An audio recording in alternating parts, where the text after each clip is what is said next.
Article about the Warriors, OKC, and sometimes hating the NBA. Well, in a Twitter conversation yesterday, KD said that being the greatest of all time does not move him. Durant won back-to-back Finals MVPs with the Warriors and is a former league MVP. Max, do you believe KD when he says he has no interest in being the GOAT? Absolutely not. I've heard this song from KD before when he was on the Thunder. When he was on the Oklahoma City Thunder, he used to talk about, and they'd suffer a devastating playoff loss. He used to say things, and I remember I used to talk about this on the radio. We did whole shows about it, even though we were in L.A., because he's a important figure in the NBA, about how he marches to a beat to a different beat. Like, not everyone necessarily has to be like Michael Jordan or Kobe Bryant in order to be a great player. But I wonder if it's possible to be among the greatest if you don't have, like, the very greatest, that Jordan, Kobe, Bird, Magic, level, if you don't have some of that in you, right? And he seemed to be the beta to Westbrook's alpha. Well, what's happened since then? Was winning a title important? Because KD was claiming that winning a title wasn't everything. The sun will still come up the next day. What happened since then?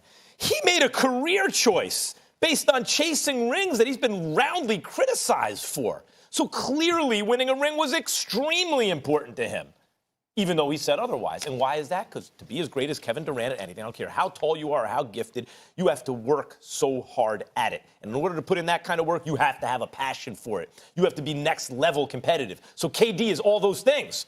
That's how he got to this place. That's why a ring, even though he lied and said it wasn't important, was like the most important thing to him. Now he's saying being the GOAT, it's not for me. I don't know.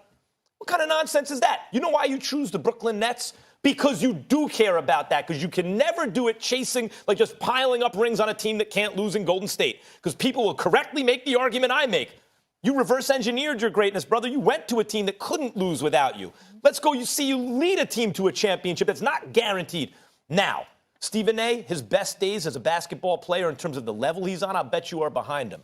But his greatest days in terms of what he can accomplish are now in front of him. If he, as even some percentage of what he used to be, can lead the Nets to a championship, that validates everything he's done in a new way. And trust me, he will enter the LeBron James territory in the conversation. People like you, the greatest pure scorer, he's up there with Kareem or Michael. Defensively, he turned himself into a great player. He has 3 rings, and not only that, Finals MVPs. And then look what he did in Brooklyn. Of course he cares. That's why he's making the decisions he's making. Actually, I think you're missing it. I'm going to believe Kevin Durant on this particular one because I think that you're missing, you're focusing on the AT as opposed to everything else. When you talk about the greatest of all time, I don't think that KD is preoccupied with that. My personal opinion, he's more interested in being known as the greatest today, meaning greater than LeBron James. Now, in the interest of full disclosure, let me say that I have no doubt that KD will deny this. KD is somebody that, our private conversations are what they are, and I'm not going to divulge that. But what I will give him credit for is that he has more courage and more integrity than most guys in terms of if he has an issue with you and he knows you well enough, he will come to you directly, because that's what he does to me when he sees something that he flat out does not agree with in regards to what I've said. And he's done that on several occasions, and he has every right to do it. If I'm talking about him and he thinks I'm wrong, I encourage him to clap back at me and let me know, which he doesn't hesitate to do. And I give him a lot of respect for that. In this particular situation, here's what I think. I don't think that Kevin Durant is preoccupied with where he's going to rank in history. I'm not saying that will always be the case, but I think that's something that he'll think about when all is said and done and he walks away from the game. He obviously knows he has several years left in his tank, assuming that he recovers nicely from that Achilles tear. But I think that when you talk about him against Kawhi Leonard, him and the Greek Freak, him, Anthony Davis, him and LeBron James, do I think that there's something inside of him that wants to be recognized universally as the greatest in the game today? Yes. And most people would say it's LeBron. So I think that is something that he would want. But when we talk about the greatest in history, the Birds, the Magics, the Jordans, and everybody else, I don't think that's something that KD preoccupies himself with at all. I think when he makes that kind of statement, that it's not something that moves him, it's that he ain't thinking about that at all. He's thinking about the here and now, because he can't control how somebody views Jordan or Kareem or anybody else. But he does believe that he can have some influence over how you should be looking at today's players who he's going against right now. Well, maybe that's true. Maybe what I'm saying is a byproduct of his focusing on the now, right? And so if he does all that, he can wind up on those lists. But it still speaks to the point that KD wants to be the best. He's very competitive. Tries to play it off in certain ways. Like, he's not as much. But clearly, being second banana to Russell Westbrook in terms of the mentality, being the beta to his alpha bothered him. He got out of that situation. Then on the Warriors, what was he said, well, it was always them and me. It was separate. No, really what it was is you said the weakest move ever by a superstar. I've said you're reverse engineering your greatness. Rings are supposed to prove something about you. All this proves is when you put another all-star on a team like that or an MVP player, they can't lose. It doesn't say the things you're trying to say. The decision he made to go to Brooklyn, the biggest market in the world, New York City, starving for a championship in basketball in the NBA since 1973, starving for a championship on any major league level, unless you count the ABA with Dr. J, since the 50s with the Brooklyn Dodgers, if you're just looking at Brooklyn.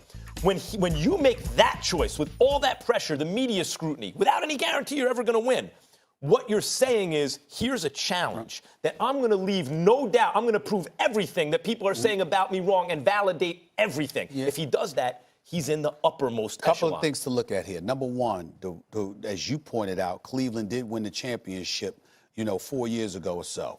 They acquired, Golden State lost. They acquired Kevin Durant. They win the next two. Kevin Durant goes down, and they lose to Toronto. There is no doubt in anybody's mind that if Kevin Durant was healthy, Toronto Raptors would have been done in 5 games. Easy. They'd have been smoked. We understand the difference that Kevin Durant made. Okay, so we understand that. And I think the point that needs to be made in defense of him is in regards to this. I think that Kevin Durant is not somebody that sits around and watches somebody praise LeBron, praise Anthony Davis, or the Greek Freak, and reacts to that. What Kevin Durant reacts to is that he's on the court displaying his greatness, career 27-point-per-game scorer, 49% shooting from the field, 38% from three-point range, one of the most prolific, efficient scorers in NBA history that we've ever witnessed. And we see people trying to get at him and diminish him. That's what he's responding to. And so when you look at it from that perspective, that's when I can understand him clapping back. I can understand somebody, if he's sitting at home minding his business, and all we're saying is, you know what, LeBron is the greatest, Kevin Durant's up there, Greek Freak, this and that. That would be one thing. If we're sitting up there saying, well, Kevin Durant ain't this and Kevin Durant ain't that, and this is what Kevin Durant needs to be, I don't blame him for saying, wait a second, this is what I bring. Now, we might disagree with him, but I don't blame him for clapping back at that if somebody comes at him that way. Think about don't look at what someone says or what they think, or look at what they do. Sure. What did he do after saying, championship's not going to make my legacy? He chose to leave Russell Westbrook and go win championships with the Golden State But why Warriors. did he do that? Now, what I'm saying, okay, whatever else you want to say, I'm saying, no, isn't it interesting I'm asking. Well, he wants to play the right way. No, he knew he's not going to be entertained seriously in those conversations if he's not a champion. He knows what it is. He protested that it's not important to him, but it was. The reason I'm bringing that up is this. When you talk about the all-time greats, and this is why I bring it to all-time, of all the non-bigs, there's only one guy other than Jordan in the conversation. There's Michael Jordan. There's all the bigs, Bill Russell, Wilt Chamberlain, Kareem Abdul-Jabbar, Shaquille O'Neal. And then there's one other guy, and it's LeBron James. After that tier, people start talking about Magic, Bird, and Kobe, right? That's the tiers. There's MJ in a class by himself, the bigs with LeBron, Magic, Bird, and Kobe.